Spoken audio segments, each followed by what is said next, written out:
What's up, guys? Adel here with Traders Brawl in collaboration with Web3 TV. I am so stoked and excited for my new guest, Lloyed Lobo, who is an author of this book, which we're going to get into.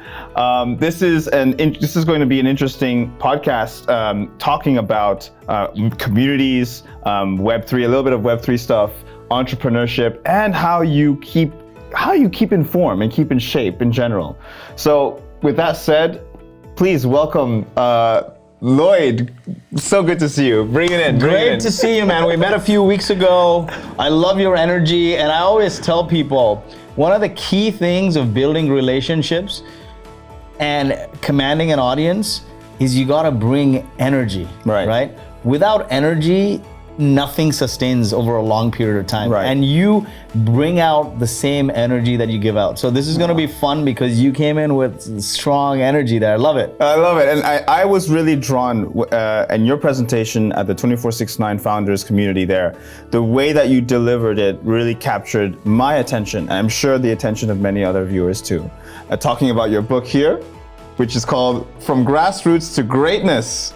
Tell us a little bit about this book that you authored. You know, what's really interesting is all my life, I didn't have any money, okay? I was born in Kuwait to Indian parents. My mom grew up in the slums of Mumbai. And so they couldn't afford to take us on vacations anywhere fancy. So my summers were spent in the slums of Mumbai, where like puddles would turn into ponds in the summer and we'd be swimming in there. Watching TV was a communal activity. Going to the bathroom was a communal activity because there's no toilet in the house. Eating together. And that was my fondest memories as a child. Anytime we had to leave back to Kuwait at the end of the summer, I just grabbed my parents by their feet and be like, just leave me here. I don't want to go. Fast forward a few years, Kuwait was hit by the Gulf War, where security had lapsed. No phones, no internet at the time. The community came together to evacuate the country to safety. Every building became a small sub-community where they would organize food supplies and organize shelter and guard the buildings from X time to Y time.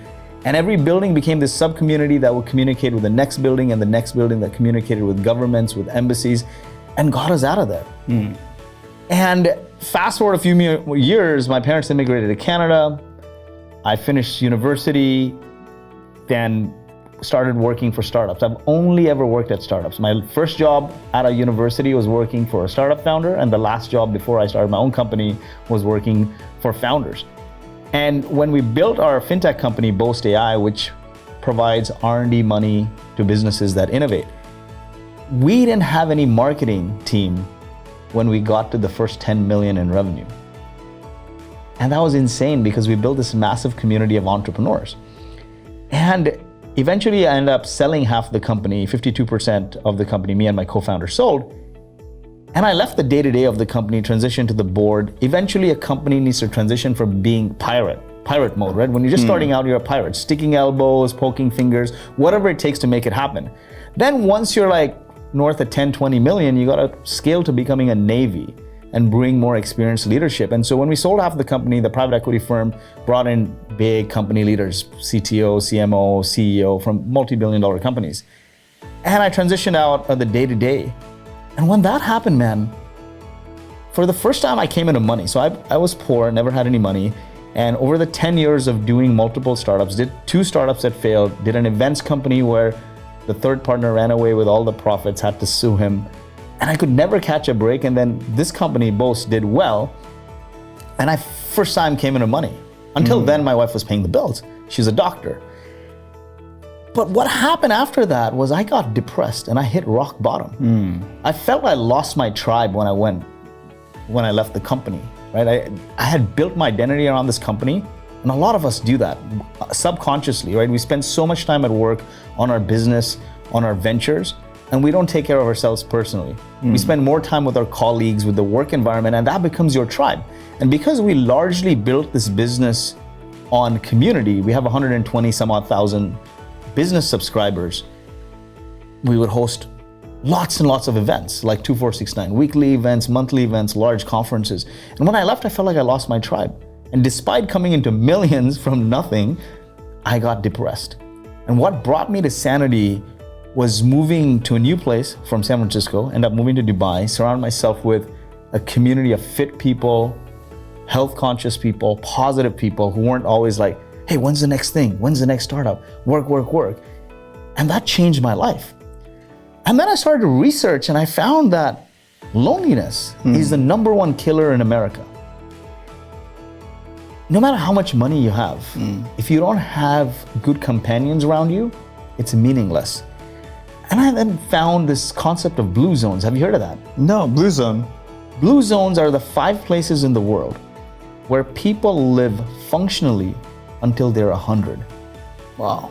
So longevity is meaningless if you have no functionality, right? When you think about what the Western dream is, the American dream is, you work, work, work, you live to work until you're 65. You pay taxes, federal, state, mortgage, property tax. You can never afford to live where you work if your office is in the city, so you're commuting. Once you have kids, you're picking, packing, dropping them. Your whole life is work plus work about work, doing chores. And then you have just enough energy to have one nice meal on the weekend with friends, and Sunday is gone planning for the rest of the week. You're answering emails at night. You go about life like this till you're 65, and at 65, now from the tax system, you're giving it to the hospital system. When you retire at 65, you're barely functional. God. And so I started to look at this blue zones where people live functionally until they're 100, and 9 traits were common to them. 4 or 5 of them had to do with community and social and human-to-human connection. Then I started to research all the businesses that had endured over time. I'm not talking about the tech businesses that become the rage or the flavor of the year, like, see with OpenAI. Became hot and now what's happening? I'm not looking at tech businesses like Facebook and whatnot. I'm looking at generational companies that have endured since our parents and their parents' generation, like the Harley Davidsons, the Apples. And I found something extremely interesting, and I'm like, I gotta write a book on this. Beyond your personal well-being, businesses, the most enduring businesses that started from being small, obscure ideas and eventually endured the test of time, became iconic, cult-like phenomena. From Christianity and Christ to CrossFit, they all had the exact same 4 stages. People listen to you or buy your product, you have an audience. When that audience comes together to interact with one another on a regular cadence, it becomes a community. But here's the kicker. When that community creates impact towards a purpose that's beyond your product or your profit, it becomes a movement. And when that movement starts to have undying faith in its purpose through sustained rituals, over time it becomes a cult or a religion. Audience, community, movement, religion. And so unpacking all of this in a state of depression while surrounding myself with positive people who are uplifting me, I'm like, I gotta write this. I gotta write a book on how yesterday's innovation will always become tomorrow's commodity. We're so obsessed with technology and innovation and AI. Why do you think this revolt happened in OpenAI? It's very timely, right? They removed, it was a community-led business. OpenAI wouldn't exist without the community. My company, Boast.ai, were part of OpenAI's community and giving it data since 2020. We had access to it. It was built on the love of community. And when you oust the people who built that community, they revolt. Yesterday's innovation will always become tomorrow's commodity. We don't say .com company anymore. We don't say social mobile company anymore. We won't say fintech company anymore. We won't say AI company anymore because it becomes a commodity. But if you build a community, your business will not become a commodity. From Harley Davidson to Nike to Apple, those are the principles. Yes, I agree. Community is the heart and foundation of any success because that's what brings demand and that's what brings people together. And that's essentially what keeps people talking about you. But the thing is, the question here is, the challenge here is maintaining that community, maintaining newness all the time. So like people are always on their toes, always looking at the next event with Lloyd, yourself, or the next event with myself, or the next podcast that you're going to speak on. Keeping that engagement is like, how do you navigate that? How do you ensure that your community is always engaged? That's my next question. You need people at the helm who bring that kind of energy like you. So when I was looking at all these companies, these community-led businesses that sustained over time, Number one is the values that you embody. If you're doing it for financial gain, building anything great is a labor of love, is a marathon of the heart and mind. It's a long ass slog, man. You might get lucky, but anything great is a long slog. It's on the other side of pain and risk. Look at Mr. Beast. His first several videos sucked. He never stopped. Gary Vaynerchuk, I learned a lot about marketing from watching Gary Vaynerchuk's videos in 2004 or 5.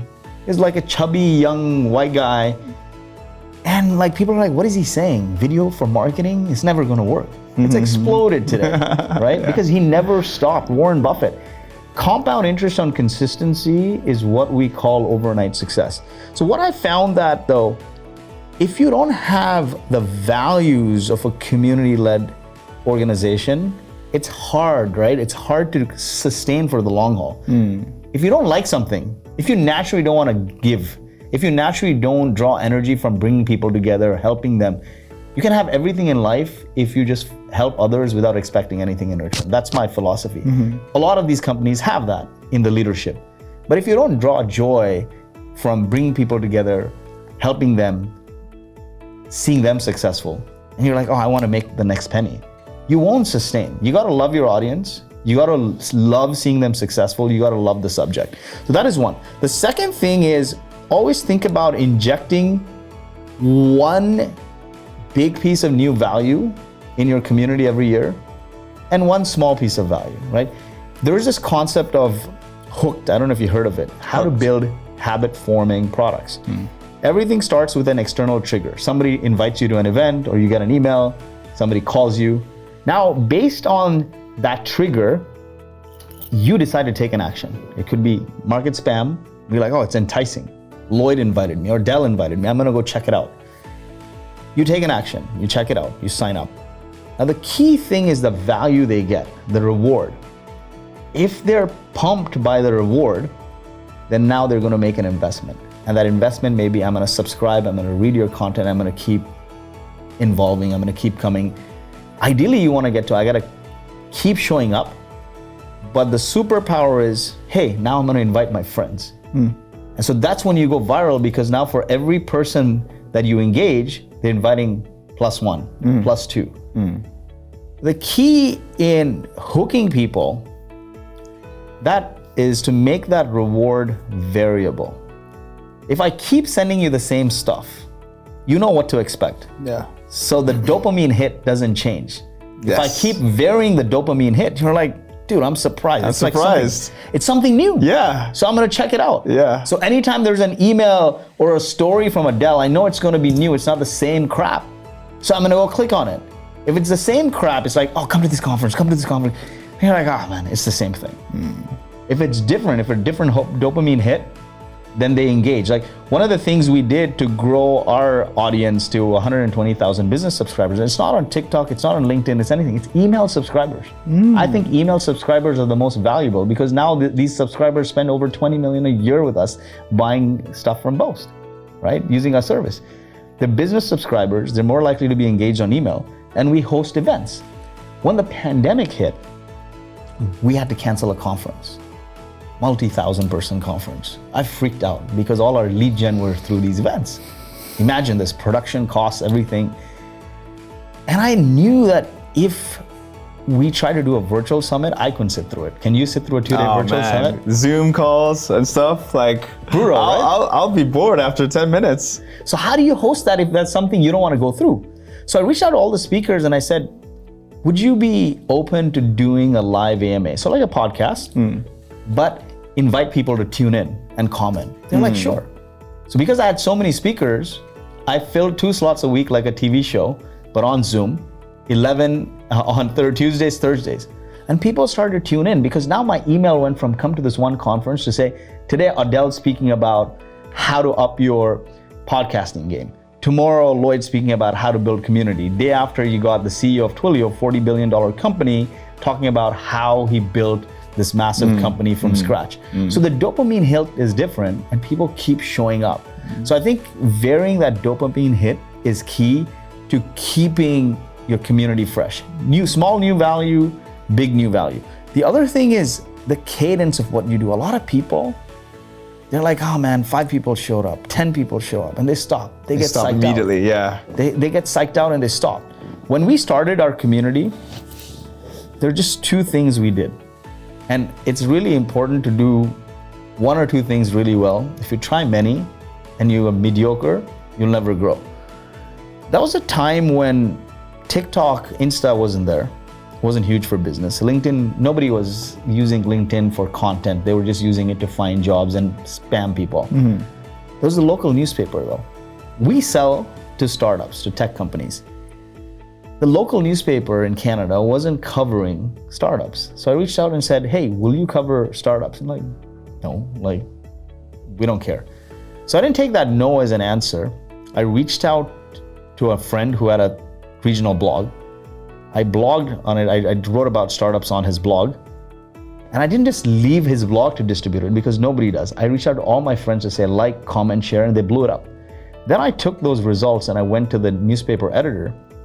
I said, see the results I drove? I can drive the same for your newspaper. Newspaper is a dying medium for the millennial Gen Z demographic. Now, by talking about innovation and startups, you'll reel that in. So he said, I'll give you a blog post, not a column. And the lesson here is, as an entrepreneur, creator, unless you're doing something illegal, never ask for permission, beg for forgiveness. I call that blog Startup of the Week, although I had no idea it was going to turn into a column. And then I asked all my friends to blow it up because I covered an entrepreneur. And it blew up so much, this is 2013, that the editor called me and said, man, if you commit to writing it in print, I'll give you a weekly, if you commit to writing it every week, I'll turn it into a print column. So all of a sudden, this was a time where I had no customers. So I'm like, how do I hack it where I get some social proof?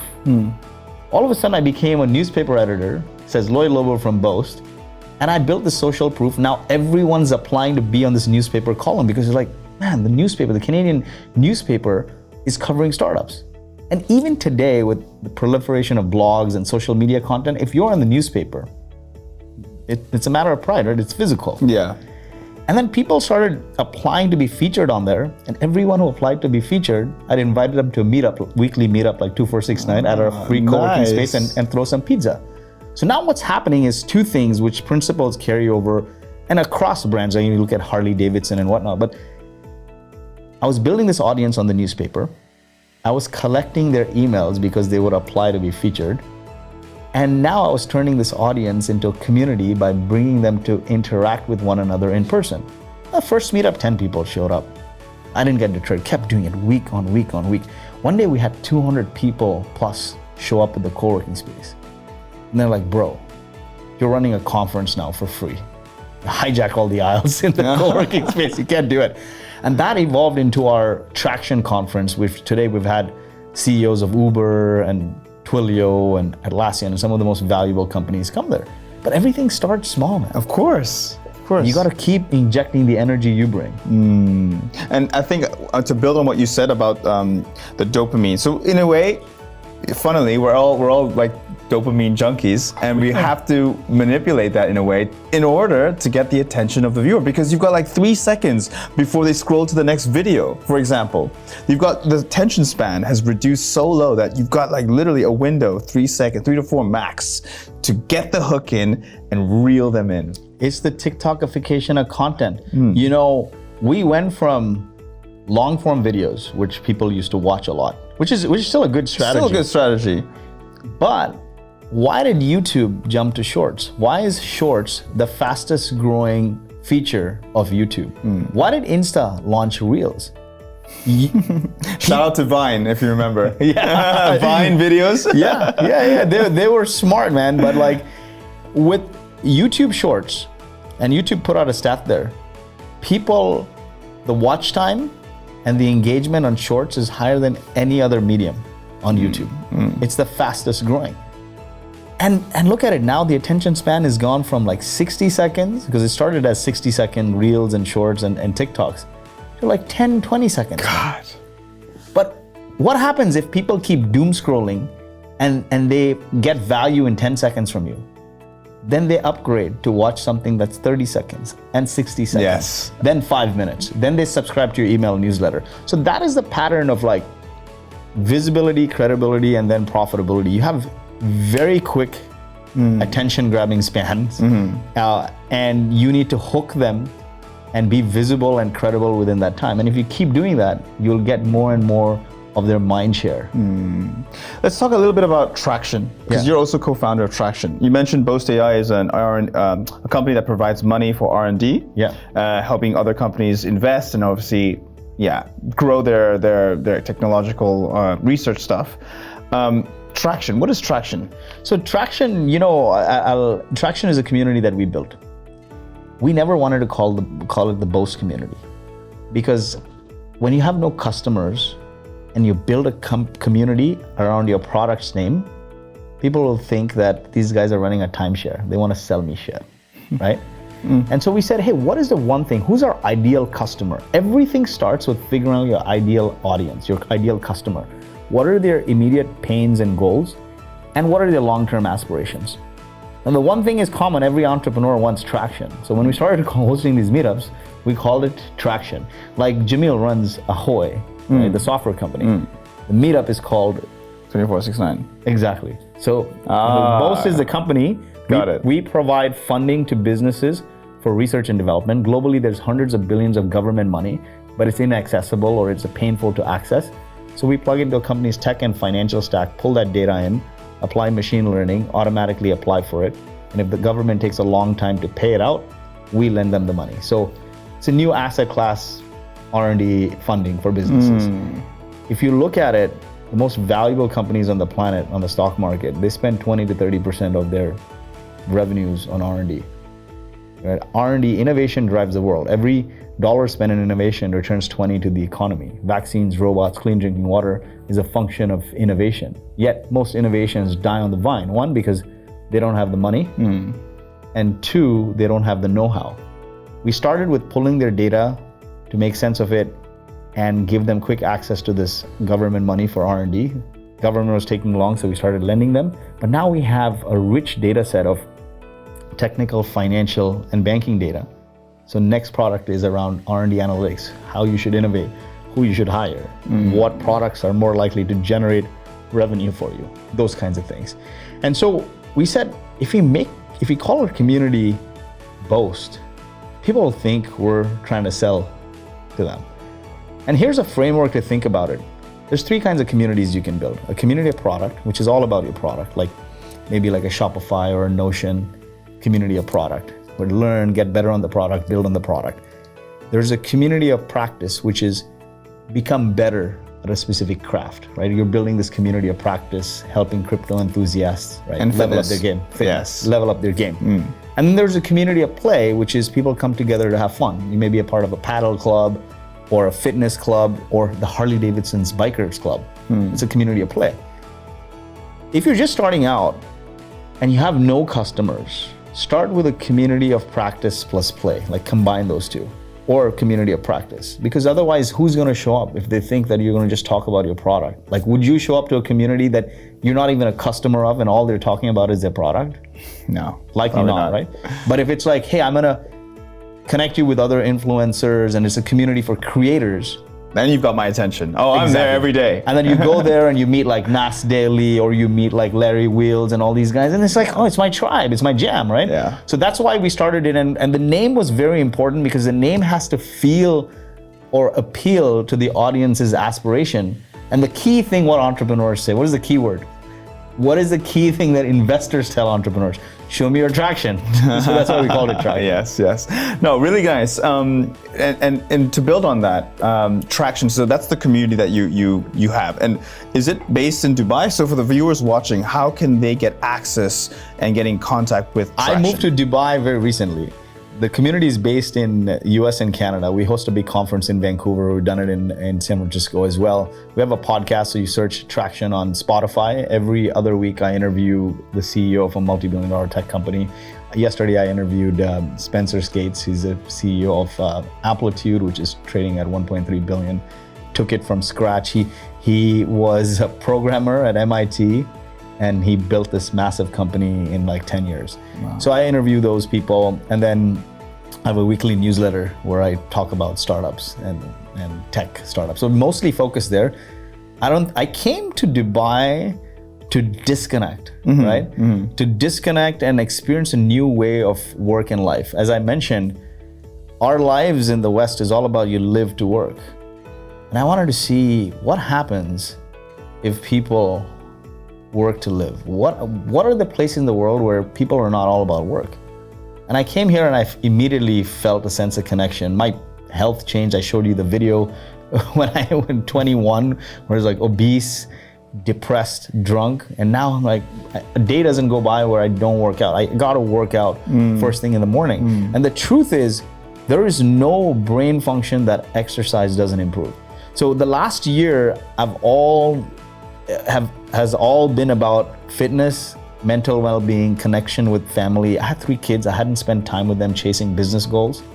So last year has been prioritize the things that bring me joy personally, fitness, health, and then the rest is for the community. So long story short, we might do a conference here in the next year and start it here, but like there are so many communities here. I'd rather collaborate with Jamil and bring some value there. Yes, that's true. Because so many existing ones. There's so many existing ones, and it's not a big ecosystem where like in San Francisco, on the same weekend, you'll have 5 conferences targeting the same audience, and it's fine because there's something for everyone, right? A small nascent community needs more collaborators than competitors. Makes sense. We're gonna talk about fitness now, but before we do, last question on Boast.ai. For the audience watching, how can one get access to this pool of funds? Because I know many startups and businesses who are watching this, they'll be like interested to say, hey, we could really use some funding. How does it work? What's the criteria? What are the conditions they need to meet in order to get funding? So right now we operate in the US and Canada. The US government gives $10 billion in R&D funding every year. Each year a startup can get up to 500,000. The Canadian government gives $3.5 billion a year, which is a lot of money, by the way. And to 30,000 businesses. Like grants, are they like grants? They're like grants, but actually it's a rebate against money you spend. So if you spend money on product development in Canada, this is insanity. If you spend money on product development in Canada, you can get 64% of your product development spend as a cashback. How crazy is that? Like they refund it to you? They refund it to you, but it's a laborious application process. You got to write these long reports and the government may audit you. So that's the pain we're fixing. We integrate with the company's tech stack, financial stack, and automatically apply for these things. And when they get the money, we charge the company. Now, UK, Australia, France, New Zealand, Ireland all have similar programs. A lot of the Commonwealth countries have it. I think it's a great program because think about it. And I encourage anyone in the Middle East watching to look at these programs and see how can you create one yourself. Because you're not giving people free money. They spent the money. They got to show what they produced for that money. Yes. And then you give them a rebate. Follow everything, every successful journey. The preceding or the leading indicator is innovation. If you don't innovate, you eventually die, right? In 2012, when we started Boast, a lot of the big 4, because these credits, these grants were typically done by big 4 accounting firms. And they would always tell us, you guys are gonna go out of business. And I'm like, well, 2 people, man, what are you like chastising me for? You're going after startups. Startups will never succeed. They'll never pay you. And I thought about only one thing. You gotta have a contrarian view and hopefully be right. And the contrarian view was innovation will rule the world. If startups are innovating, they're gonna edge out their competitors. And over a period of time, it's gonna play out. Today, it's like the fastest growing market, right?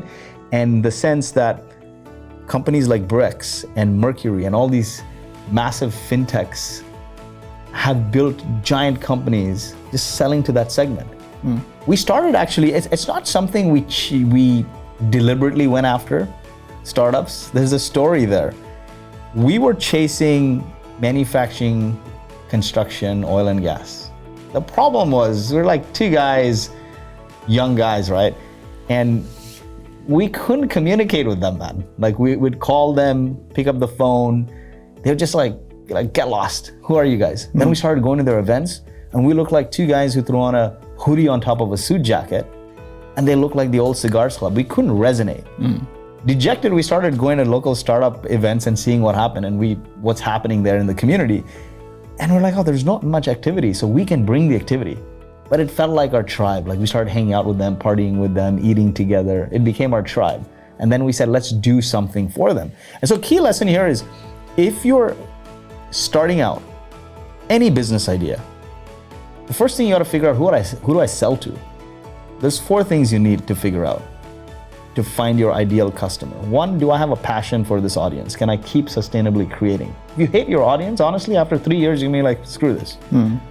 Eventually, as you scale as a founder, once you've hired people, like you have hundreds of employees, your job becomes spending time with your customers.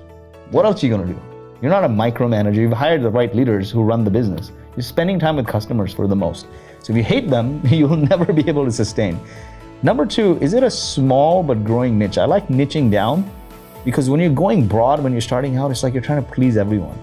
So startup is a subset of all business. Tech startups is a subset within that. And so go niche, because when you go niche, you can find white space and you can really appeal to them. If I'm talking to you, you're more interested. If I'm talking to things that somewhat relate to you, then you're lost, right? And you talked about this attention span. The third thing is, can they afford to pay you at some point? Yeah. Right, that's a condition they need to meet. Before you give them money. Can they afford to pay you? And the fourth thing, or in general, any business. And the fourth thing is, do you have access? Can you access this market? You may you're like, oh, you know what? I'm gonna create this product for billionaires. Or I'm gonna create something for maybe construction. But if you can't get people to listen to you, how will you get it off the ground? That is what I realized. Understood. Okay. And so we chanced on that market. Everything looks like a profound framework looking back, but when you're in it, and you know this, it's like you're throwing spaghetti on the wall and you're like, God, like just make something stick so I can pay the bills. And these startups, do they have to have some of these startups are pre-financial, so they don't have traction. They don't need to have any money. They don't need to have any money. As long as they're spending money on building products. Okay. And so what the governments want to do in these countries is they want to incentivize the innovation. Right, understood. And you're spending money on local labor, not foreign contractors. So they're subsidizing it in a huge way. So imagine this, man, like you spend $100,000 on a developer and you get 64,000 back.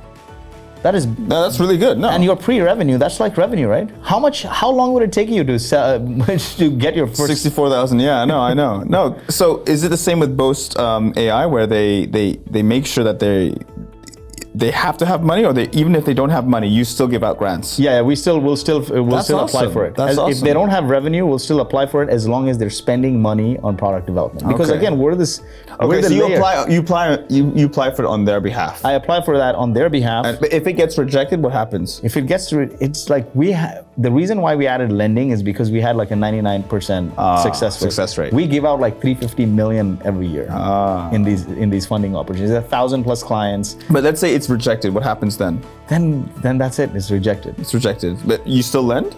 We won't lend. If it's rejected, because we got to securitize against something. Of course. If it's approved, the government writes them the check. If the government takes a long time, so they don't wait, we'll lend them. Okay. But if there's no backing, then I'm like, what am I? Of course. How are you going to pay me? Exactly. You need to have some kind of collateral in a way. And that government grant or tax credit is the collateral that we securitize to lend. Eventually. Okay. Another question before we move on to fitness.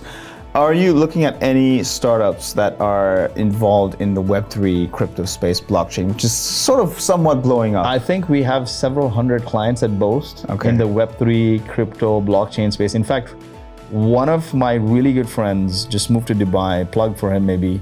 It's called Aqua Now. They help banks become Binance. They help banks become Binance? Really? So basically, liquidity infrastructure for large financial institutions. I think the theme there is everyone's going to fight the institutions and the regulators, but the only way to win is to work with them. And so my pitch for them is like they enable banks to become Binance. They bring liquidity to crypto assets, digital assets. And so I think especially in this part of the world, and most worlds, the governments want control, man. What do you think happened with FTX? It's the government want control. If you try to build a business by messing with the government, they will bring you down eventually. Now, there's some anomalies like Uber, and I don't know what happened there, but it was the power of the people. And here, it wasn't the government's reputation at stake. It wasn't impacting the almighty dollar. But when you are like dumping your leg on the government's chest and you're like, we're gonna put you out of business, then you're like, dude, I can put you out of business tomorrow.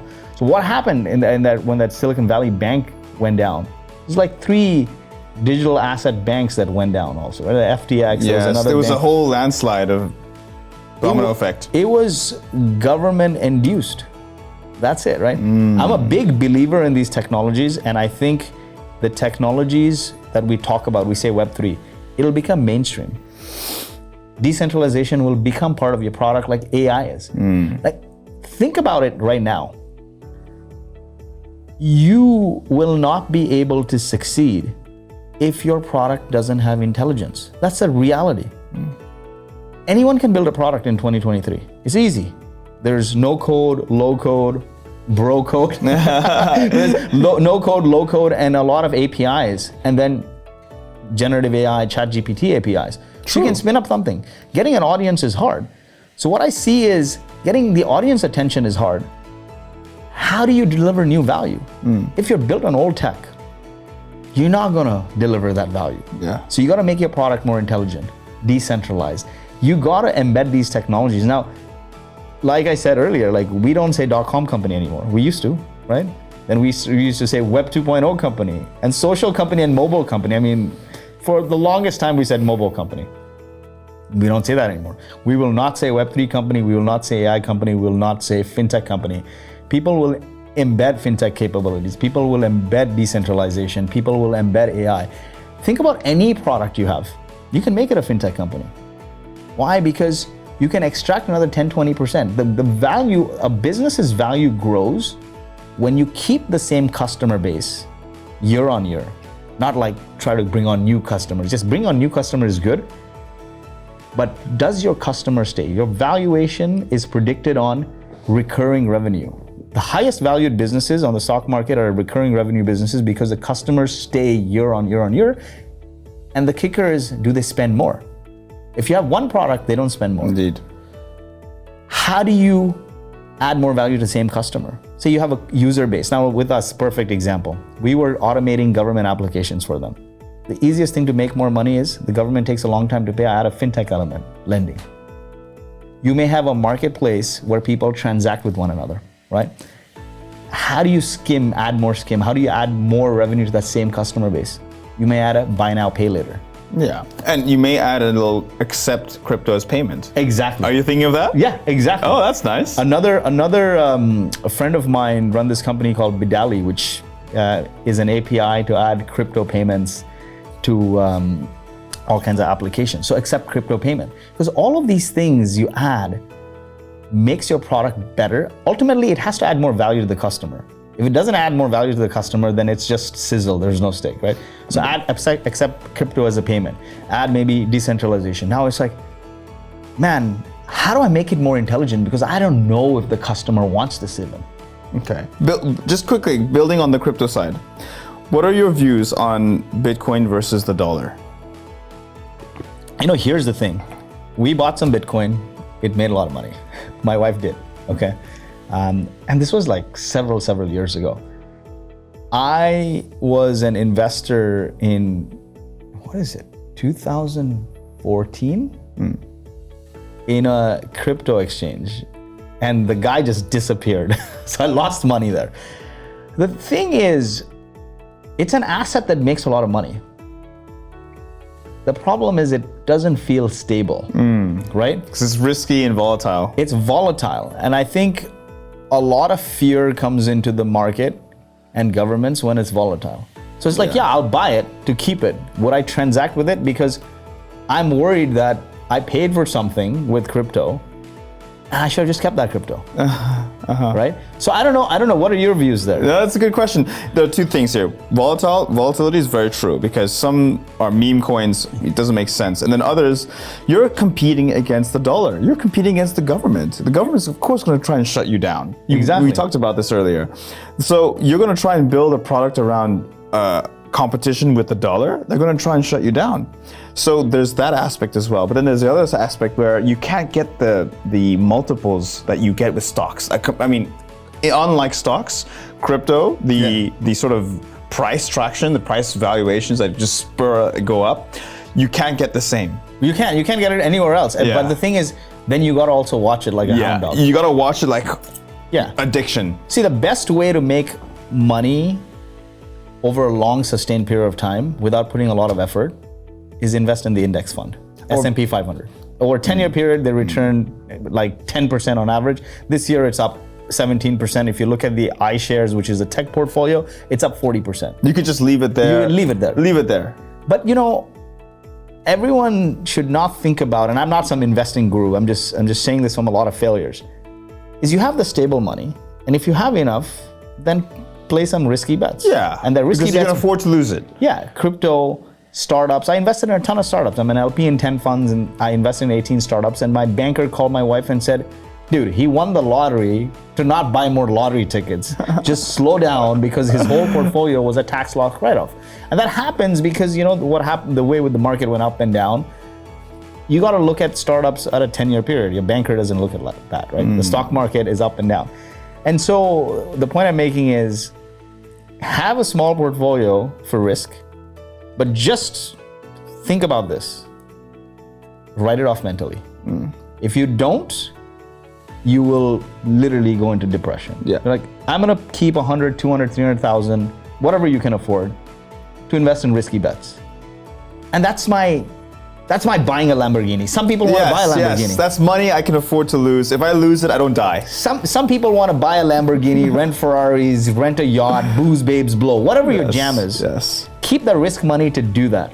That'll bring you joy, the rush, right? You need that. Yeah. But the rest, if you spend your life like you're living, like, crossing the road without looking left and right, what's going to happen? You're going to get hit by the bus eventually. Turning our attention to fitness, because this podcast incorporates fitness with financial freedom. I understand that you're working out as well, and I want to tell the audience how you are maintaining this sort of work-life leisure balance alongside your kids, wife, work, business, everything. How do you manage that? All my life, like I said, or in the last 15 years, it was work first. It was work, business before everything. And I live for the one moment that someday the company will be successful and someone will want to buy it. Mysteriously, magically, by luck, during the pandemic, a private equity firm came and expressed interest in buying half the company. Now, because we had bootstrapped, me and my co-founder still own the largest shareholders outside of the investors. Nonetheless, that due diligence process also cramps your life. And they're probing you basically. It's an anal probe.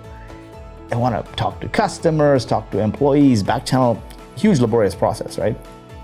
And my wife would always say, man, just spend some focused time with us. Phones down. And I wouldn't listen. I'm like, let the deal go through. I'll take everyone to Bora Bora. That was my dream location. And she's like, kids, none of us care about Bora Bora. This is how divorces happen, by the way, because we plan around one vacation a year, right? 1-2 vacations a year. What people don't realize is what you are, your value, your state of happiness is not predicated on 1-2 activities a year. It's compound interest on doing something every day, right?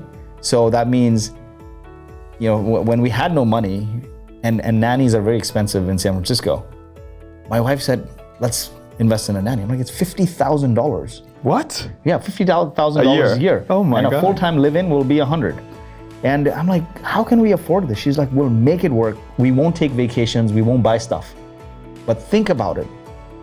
We'll live for that 1 vacation, 2 vacations stuff, and that'll come and go.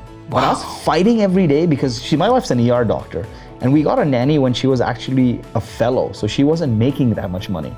And I had just started the company, so I was on unemployment. And she's like, we'll just put our savings and get the nanny because we had our kid. She's like, we'll be fighting every day on who takes care of the kid, who does chores. And she's like, your business will fail. We'll end up in a divorce doing that. Oh my God. So she's like, don't optimize for the vacation, and it worked out. But I ignored this over time when you focus on the business, right? And then what happened is I came into millions, and I booked everyone to Bora Bora. My sister, my parents, her, and they're all at my place now. And this is COVID times when things opened and we thought things were looking up and up. 2 days before Bora Bora, I got hospitalized for COVID. I'm on oxygen. Oh no. My wife, who's a doctor at that hospital at Stanford, can't see me. They have set up a 24/7 Zoom, people coming in spacesuits. I freaked out, man. Damn. I lost my mental balance because your oxygen level goes down. They're pumping you with all these drugs. You get delirious. And like every so often when the Zoom goes off, like sirens go on and they're like switch back to the Zoom. I hear my parents, my wife crying in the background. And I think to myself, like, what have I done? I just came into money. If I die, where is this? Like, I'm never going to enjoy this. Wow. Right? And I'm like, why did I even get in this position? My dad's 70. He just had it was just his 70th birthday. He had a triple bypass. And he's not in the hospital. Why am I in the hospital? Wow. Like, what is it that with my effed up immune system, what have I done? Yeah. And I started to take stock over time, and it's like, just working nonstop, so much stress, lack of sleep, eating like crap because you're just focused on eating whatever is in front of you. Then of course, like a social life of the entrepreneur, drinking, smoking, all of this stuff. The compound interest on doing that for 10 years is death, man. And I saw it in the face and I freaked out. I got a second lease on life because I came out okay. And when my wife cries, it has a lot of impact on me because she's an ER physician. She sees this all day long. I've maybe seen her cry 3 or 4 times for very serious things. And I'm like, I think I'm gone, right? I was making peace with the fact that, it's over. And I got a second lease of life. Wow. And then I said to myself, all my life, I chased success looking for happiness. When my society's definition of success, which is money, came, I ended up depressed in the hospital. None of this matters. And so I said to myself, I'm gonna make a change. I'm gonna prioritize the things that improve my health and my joy. I started to write down my core values, and that is very important. Most people don't write it down. Most people, when they start companies, they just chase, and it's a moving target. And they end up unhappy. What you need to write down is, what is my personal definition of success? That's not money. That's what will you do when you have the money? How much money do I need in my bank account to live that personal definition of success forever? In my time, in my prime. And the third one is there a version of the company I don't want to work for? Because that gives you like the kind of people you interact with, your values, right? Your non-negotiables. A lot of people start with negotiables and end up unhappy. And that was me all my life. I'll put the family on the back burner, they'll understand. And then what happens? Ultimately, money, fame, and power are fleeting. What remains is your health and your family, your relationships. So I said that's gonna be the number one thing for me. Fitness, family, and friendships. So now, I don't start my day without working out. I just do not.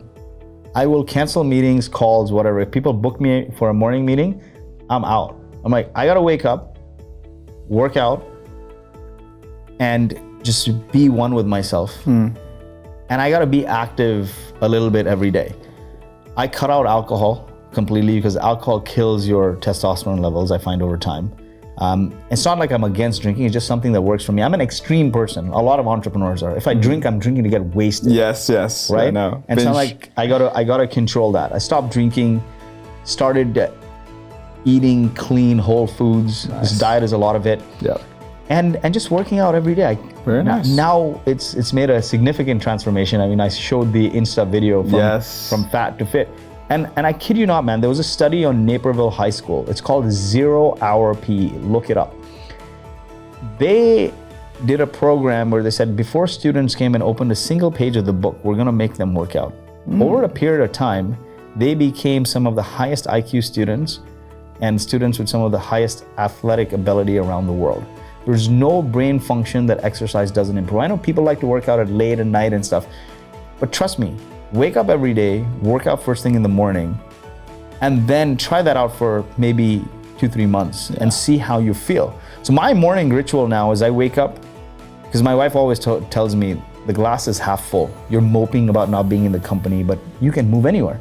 So I wake up now thanking something good that happened in my day, the previous day. Right? Just being thankful is a great way to bring abundance, right? So I think about like a person, event, whatever that is that happened. Then I play Eye of the Tiger from Rocky and I bang out as many push-ups as I can. Now I'm energized and I'm like, man, that's a warm-up. Now I gotta hit the gym. And then come back, eat clean. I used to fast a lot. I like fasting. So I usually eat after a 16-hour window. And just fat dropped over time. Great stuff. The fact that you even asked me a fitness question makes me feel proud because nobody would ask me 2 years ago. Yeah. No, it's great. Thanks for sharing this. We got to wrap it there, but let me get your signature on this book before we wrap it. So go for it. Awesome, man. Yeah. I think those insights you shared there, being grateful, gratitude, fitness, hustling and being grateful. You know, you had a second life, a second chance in life when you were hospitalized. Not many people get to experience that. Some people experience death on the spot. And you know, every entrepreneur that died never said, I wish I spent more time in the business making more money. Yeah. What did Steve Jobs say? Steve Jobs, yeah. You reminded me of Steve Jobs immediately. So. Yeah, and nobody will, right? It's like, I wish I spent more time doing the things that brought me joy. Yeah. Really, really great. Take your time to write this. I want this personal message. I appreciate it.